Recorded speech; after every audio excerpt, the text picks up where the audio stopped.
कृषी महोत्सव 2024 हा उद्घाटनाचा कार्यक्रम पार पडल्याच्या नंतर तिसऱ्या दिवशी जे आहे ते पशुसंवर्धन विभागाच्या माध्यमातून या ठिकाणी जे काही जनावरं आपल्याला पाहायला मिळत आहेत त्याच्यामध्ये बैल, घोडा, वेगवेगळ्या प्रकारचे प्राणी जे आहेत ते आपल्याला पाहायला मिळत आहेत। आणि हेच प्राणी पाहण्यासाठी बचत गट जे आहे ते बचत गटाच्या महिला असोत किंवा त्यांचे सगळे कुटुंब जे आहेत ते या ठिकाणी पाहणी दरम्यान आपल्याला पाहायला मिळत आहेत। कसे बचत गट चालवतात ही सगळी पाहणी केली, काय वेगळं पण जाणून आलं तुम्हाला? आम्हाला वेगवेगळे असे म्हणजे पाहायला भेटले, एवढ्या किमतीचे आम्ही कधी पाहिले नव्हते। हे पशु असे म्हणजे गाई म्हशी इतक्या किमतीच्या कधी पाहिल्या नव्हत्या, पण कोंबड्याच्या नवीन नवीन जाती आम्हाला पाहायला भेटल्या। अच्छा, तुम्हाला काय वेगळं पण काय जाणून आलं तुम्हाला? काय हे कधी बघितले होते का असे जनावर वगैरे तुम्ही? बर, काय तुम्हाला काय वेगळं वाटलं याच्यामध्ये? बैलामध्ये किंवा घोडे आहेत वेगवेगळ्या प्रकारचे?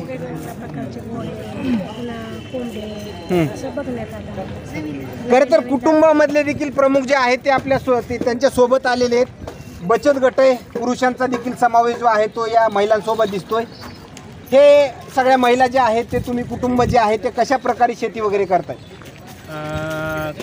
आम्ही कृषी तंत्रज्ञान व्यवस्थापन यंत्रणा आत्मा कृषी विभागाच्या माध्यमातून आम्ही जवळपास 50 हेक्टरच्या माध्यमातून महिला शेतकरी गटाची स्थापना केली आहे। आणि या राज्यस्तरीय कृषी प्रदर्शनासाठी विशेष म्हणून आम्ही तालुका अहमदपूर, जिल्हा लातूर येथून या महिला गटांना आम्ही कृषी प्रदर्शन पाहण्यासाठी घेऊन आलेलो आहोत। तर त्यांचा स्वयंस्फूर्त उत्स्फूर्त पाहता त्यांचा जो सक्रिय सहभाग आहे आणि हे सगळं पूर्ण कृषी प्रदर्शन पाहिल्यानंतर या प्रदर्शनामध्ये त्यांना नाविन्यपूर्ण महिला गटांचे जे काय बचत गट आलेले आहेत, स्वयंस्फूर्तीनं तयार केलेले पापड, लोणचे, तेल आणि ह्या पशु प्रदर्शनाच्या माध्यमातूनही त्यांनी पूर्ण प्रदर्शन पाहिल्यानंतर त्यांचाही कुठंतरी आता सहभाग पुढल्या प्रदर्शनामध्ये आम्ही स्वयंस्फूर्तीनं आम्ही आमचा स्टॉल लावू, स्टॉलच्या माध्यमातून विक्री करू असा त्यांनी मनोदय व्यक्त केलेला आहे। आणि या कृषी विभागाच्या आत्माच्या माध्यमातून वर्षेवर दिवसेंदिवस प्रगती आणि महिला गटांचे गट स्थापन होणं,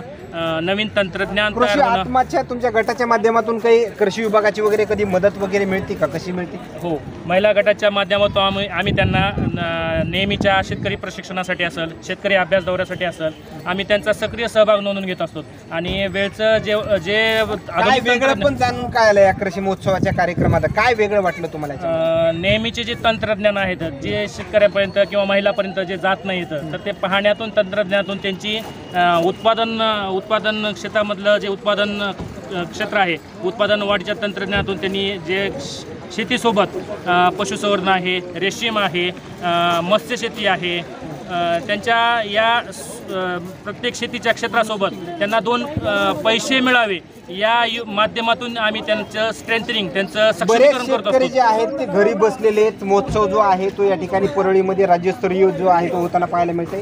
घरी बसलेल्या शेतकऱ्यांनी जर इथं आले तर त्यांच्यासाठी काय कसा फायदेशीर ठरू शकतो? माझं सर्व शेतकरी आणि महिला गटांना आव्हान आहे की हे जे राज्यस्तरीय कृषी प्रदर्शन मोठ्या स्ट्रेंथमध्ये जे भरवलं गेलेलं आहे, खूप मोठा प्रतिसाद आपल्याला या शेतकऱ्याच्या महिलांच्या माध्यमातून आपल्याला मिळत आहे। तर माझं सर्व शेतकऱ्यांना आव्हान आहे की सर्व शेतकऱ्यांनी या कृषी प्रदर्शनाचा आवर्जून लाभ घ्यावा। धन्यवाद। या त्यांनी प्रतिक्रिया जी आहे ते आपल्याला येताना पाहायला मिळत आहेत। आणखीन पण तुम्ही कशा, तुम्ही जे आत्मा गट वगैरे चालवताय, तुम्ही कसं नियोजन काम करताय? तुम्ही आम्ही म्हणजे सर्व शेतकऱ्यांचं एकत्रित गट करून त्यांना सर्व माहिती आलेली सांगतो, अशा पद्धतीने करा, कमी खर्चात करा, जास्त म्हणजे 0 बजेटमध्ये शेती करा असं म्हणजे सांगतो। सेंद्रिय खताचा वगैरे वापर करतायत की रासायनिक खताचा? सेंद्रिय खताचा वापर करतो आम्ही, म्हणजे जीवामृत, ब्रह्मास्त्र, अग्निअस्त्र हे सगळे करून तयार करून देतो आम्ही त्यांना वापरायला।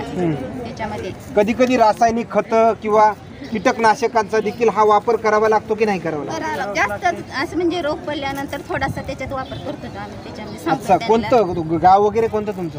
आमचं मी सविता सतीश कासले, राहणार मावळगाव, तालुका अहमदपूर, जिल्हा लातूर। आणि आम्ही आत्मा अंतर्गत बी करतो आणि उमेदमधून बी काम करतो, कृषी सखी म्हणून काम करतो। बरं, चांगला प्रतिसाद आहे का 2024 या सरकारच्या माध्यमातून काही योजना वगैरे तुमच्यापर्यंत पोहोचतात का? पोहोचतात भरपूर काही अपेक्षा आहे का सरकारकडून आणखीन काही लक्ष देण्याची? सरकारनं आम्हाला म्हणजे हे कायमचं स्वरूपी करून ठेव असं घ्यावं म्हणून सगळ्यांचीच अपेक्षा आहे माझ्या सगळ्यांची. धन्यवाद. या दरम्यान येत असलेल्या प्रतिक्रिया मात्र महिलांचा देखील मोठा प्रतिसाद जो आहे तो या दरम्यान पाहायला मिळतोय. आणि दुसरीकडे पाहायला गेलं तर जे शेतकरी या ठिकाणी आलेले आहेत त्या शेतकऱ्यांना हे शेतकरी देखील दुसऱ्या शेतकऱ्यांना आव्हान देखील करत असल्याचं चित्र पाहायला मिळतंय. आणखीन काही या कृषी महोत्सवादरम्यानची आणखीन काय अपडेट्स मिळतील काही देखील पाहणं तेवढंच महत्त्वाचं ठरणार आहे. आणि मात्र स्वतःच्या इच्छेनं या माध्यमांशी संवाद साधताना देखील आपल्याला या ठिकाणी पाहायला मिळतंय. याच दरम्यानचे असेच नवनवीन अपडेट सूर्योदय न्यूज चॅनलच्या माध्यमातून देण्याचं काम करूयात. कॅमेरामॅन सोद, सूर्योदय मीडिया, परळी.